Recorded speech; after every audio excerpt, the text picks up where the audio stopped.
My heart raced as I stood outside the door, hearing whispers I was never meant to hear. The love of my life, everything I thought we had, was a lie. My hands trembled as I tried to steady myself, the weight of betrayal crashing down on me like an unstoppable wave. Was it him? Could he really have done this to me after all these years?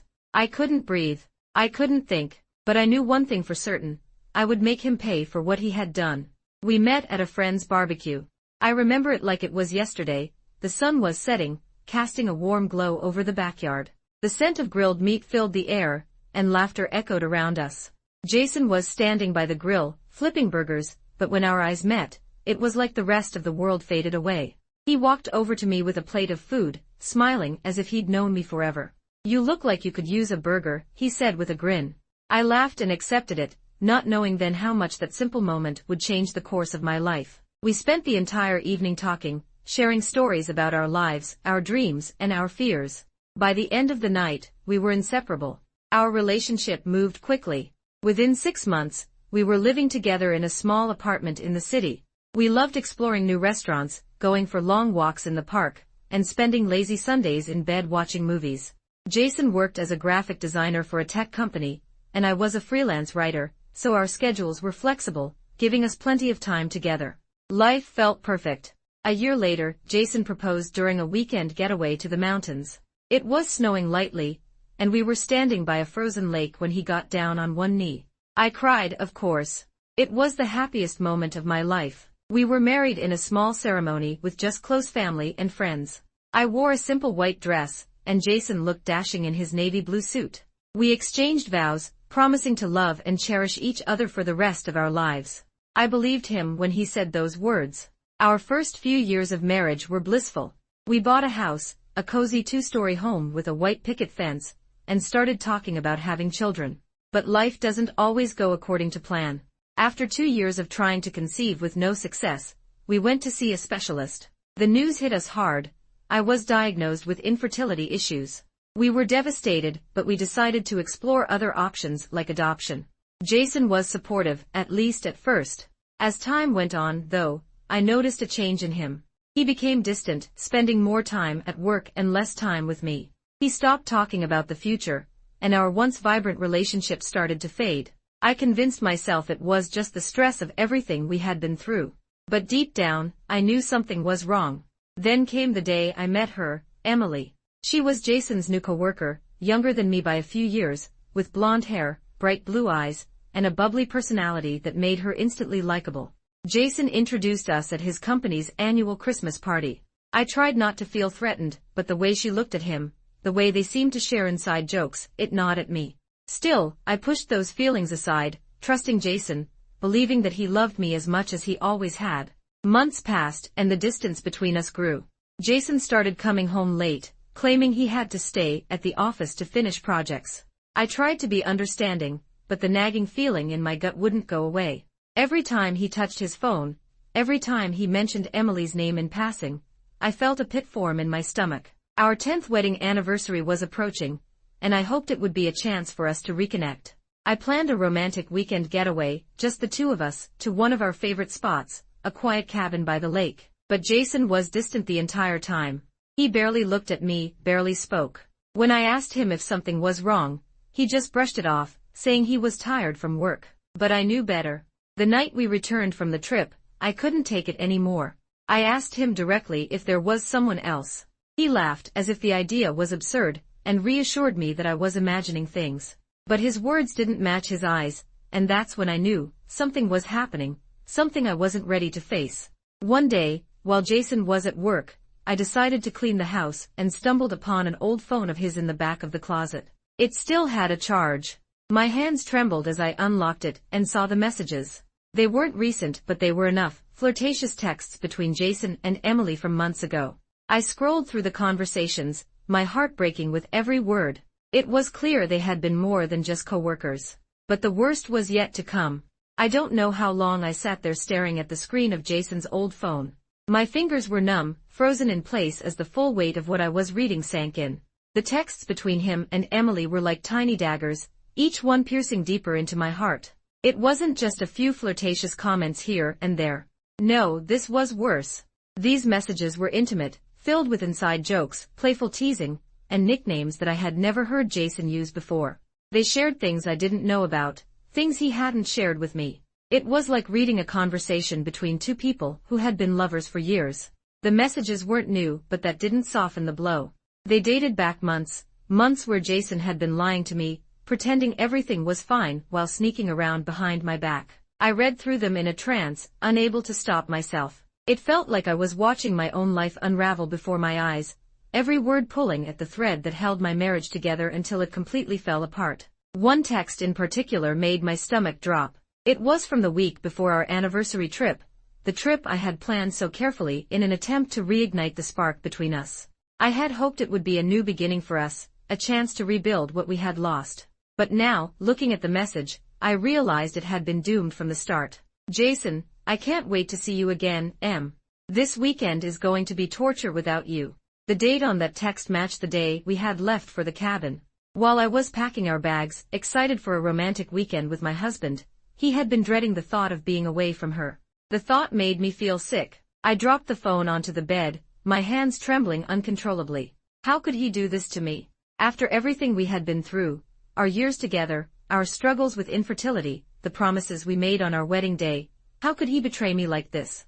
A part of me wanted to confront him immediately, to throw the phone in his face, and demand answers. But another part of me, the part that had spent years learning how to suppress my emotions, told me to wait. I needed to know more before I confronted him. I needed to be sure. For the next few days, I played the role of the loving wife, pretending everything was fine while secretly gathering information.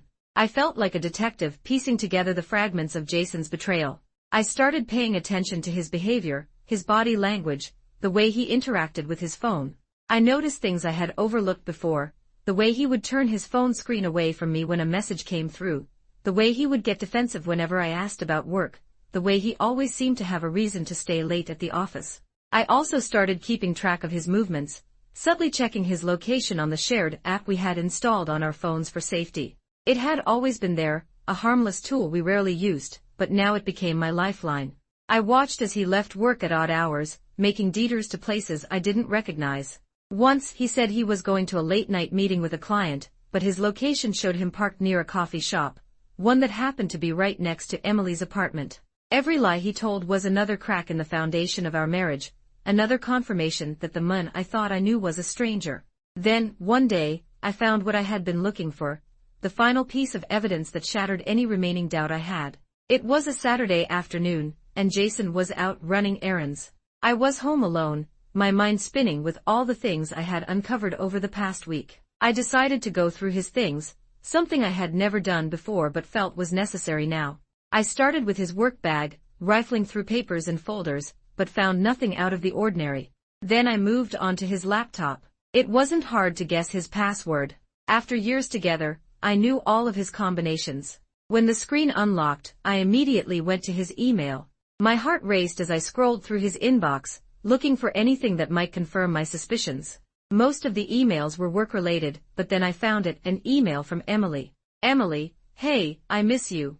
I can't stop thinking about last night, when can I see you again? I stared at the email, my vision blurring as tears filled my eyes. Last night, Jason had told me he was working late, that there was a problem with a client's project that needed his attention. I had believed him. I had kissed him goodnight when he came home, late and tired, assuming he had been at the office the whole time. But now I knew the truth. I clicked on the email thread, my breath hitching as I read their exchange. It was filled with details about secret meetups, stolen moments in hotel rooms, and confessions of love that made my skin crawl. They had been seeing each other for over a year. A whole year of lies, of betrayal, of making me feel like I was crazy for suspecting something was wrong. The worst part was that they weren't even trying to hide it anymore. In one of the emails, Jason mentioned how I would never find out because I was too trusting. He laughed about how easily he could deceive me, how gullible I was. I felt like a fool. I slammed the laptop shut, my chest heaving with rage. How could I have been so blind?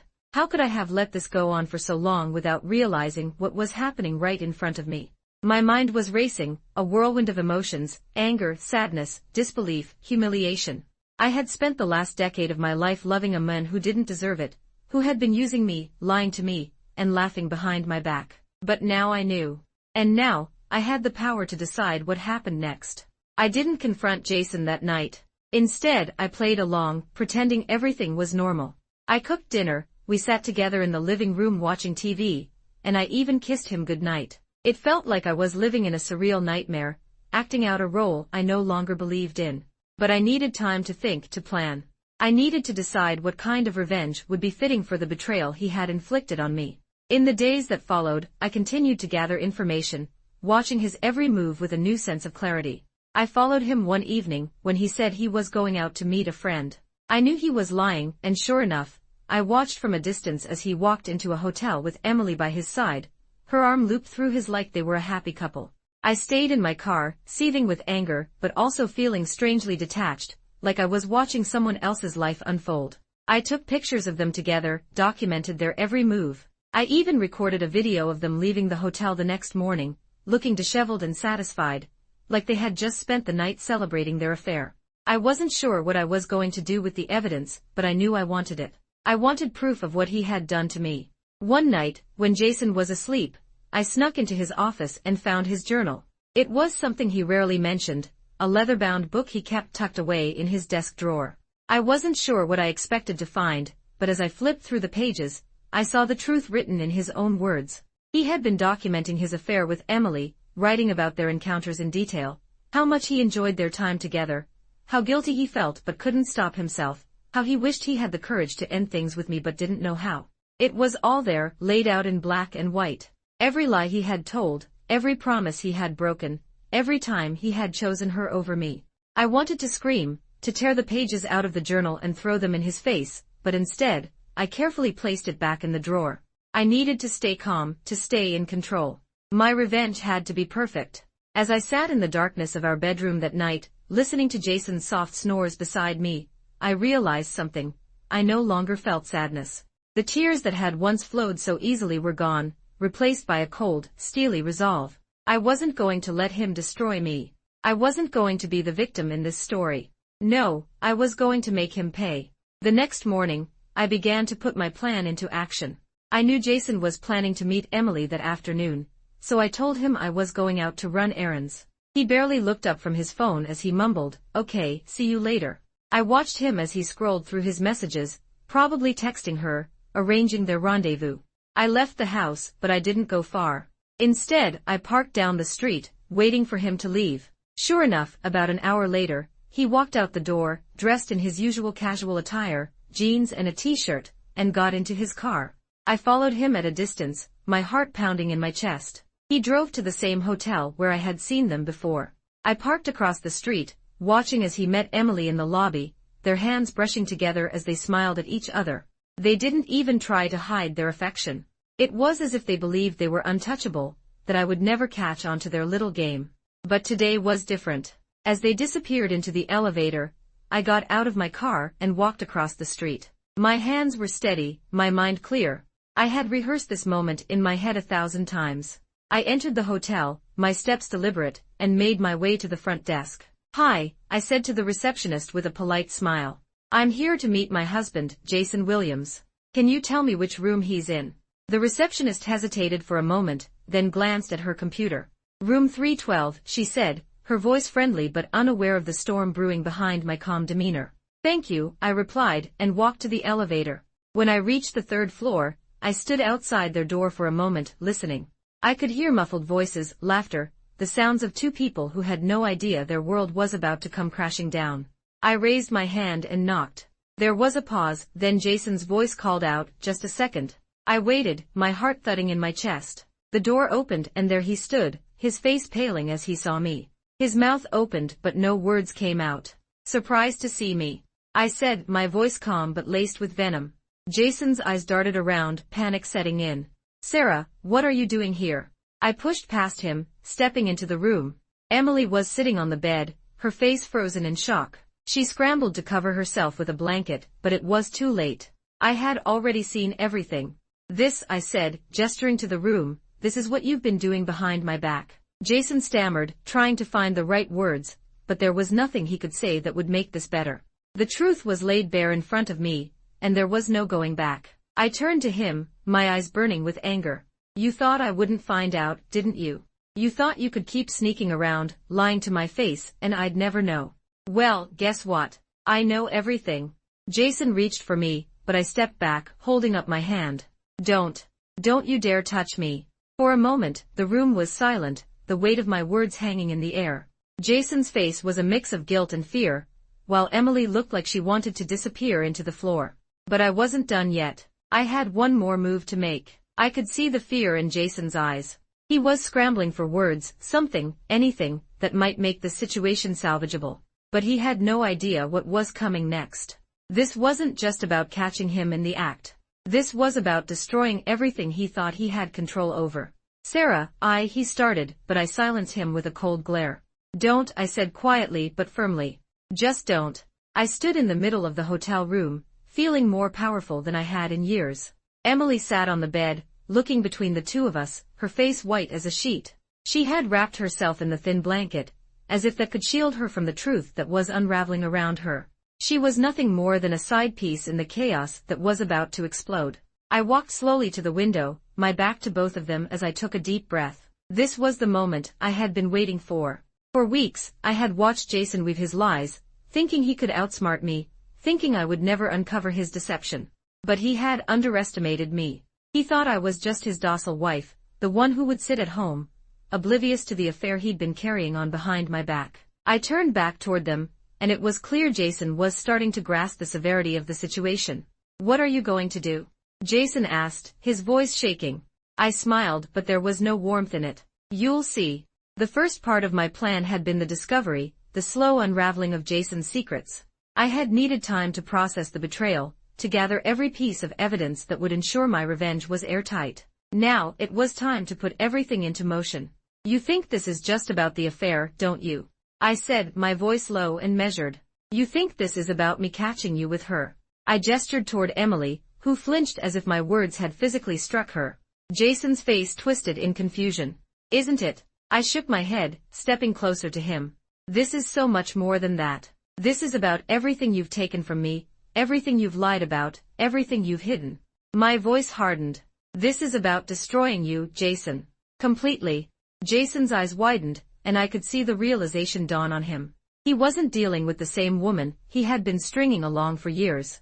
I wasn't the trusting, naive wife he had molded me into. I was something else entirely now, a force he had never anticipated.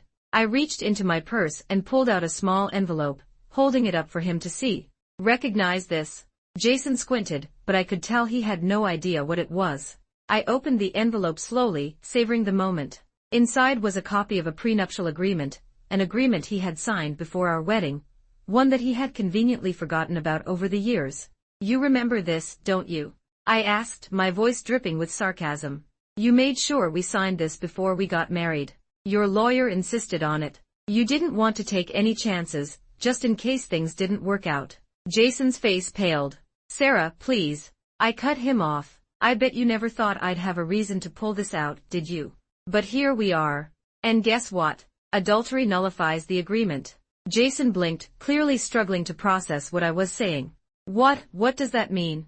I stepped closer, holding the document in front of his face. It means you lose everything, Jason. The house, the money, the savings, everything you thought was yours. I get it all.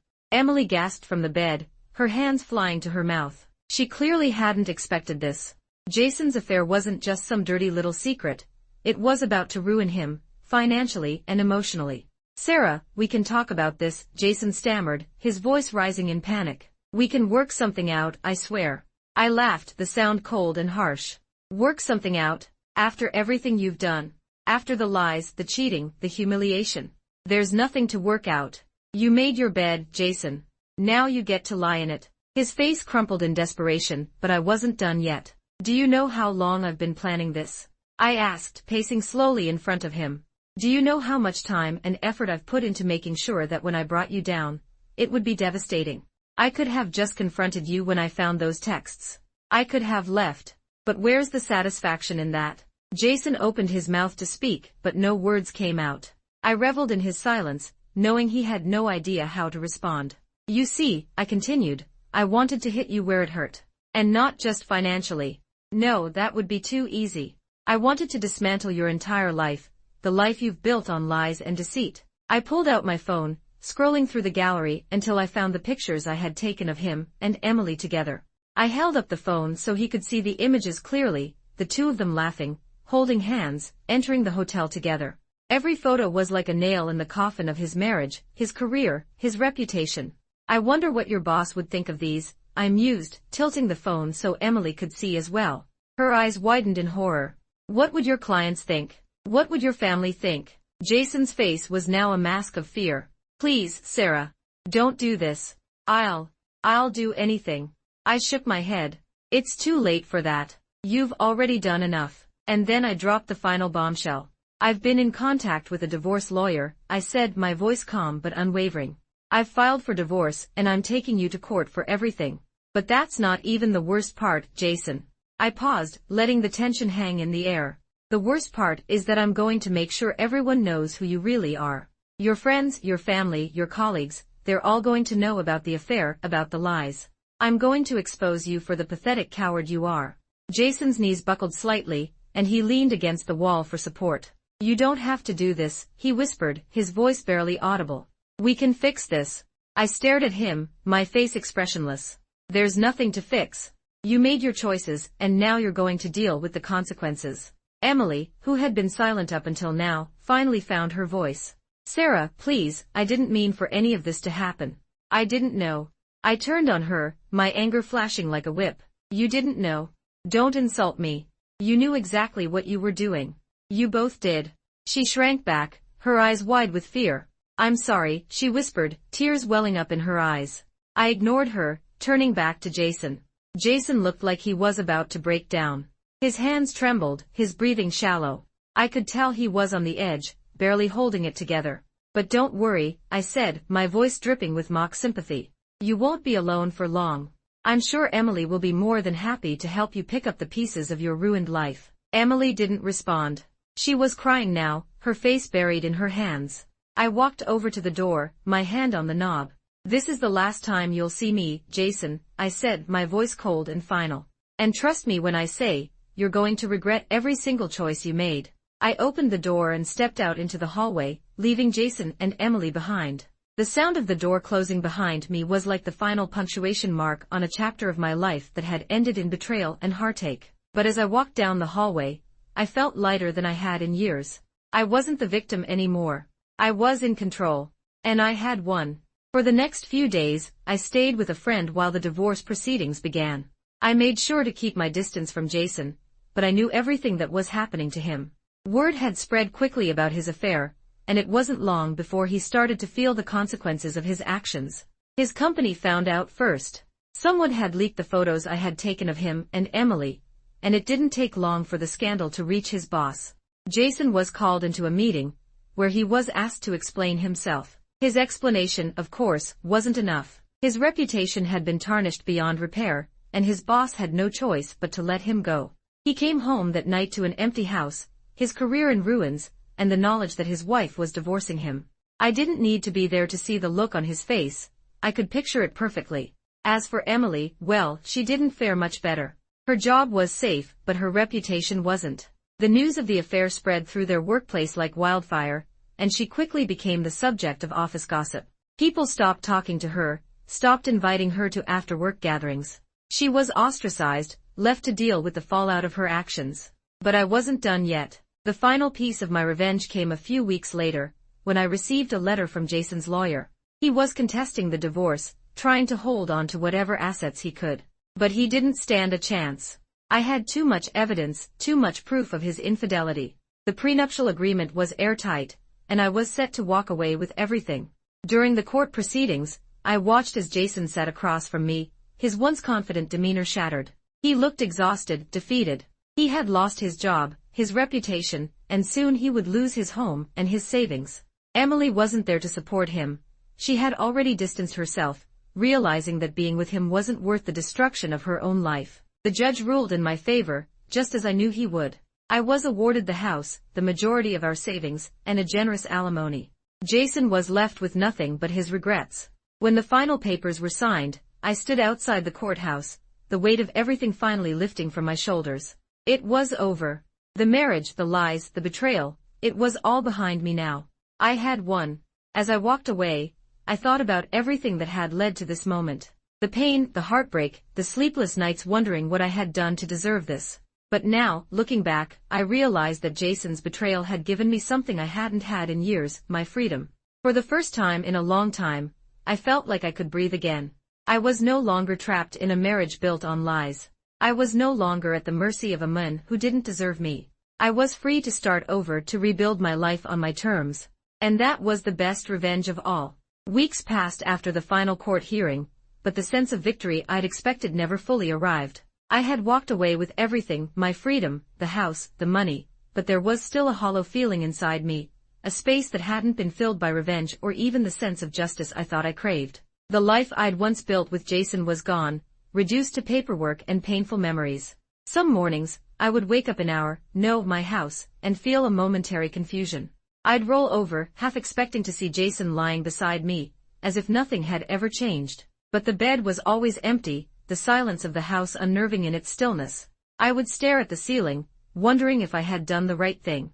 Yes, I had taken everything from him. Yes, he had deserved it. But what did I really gain?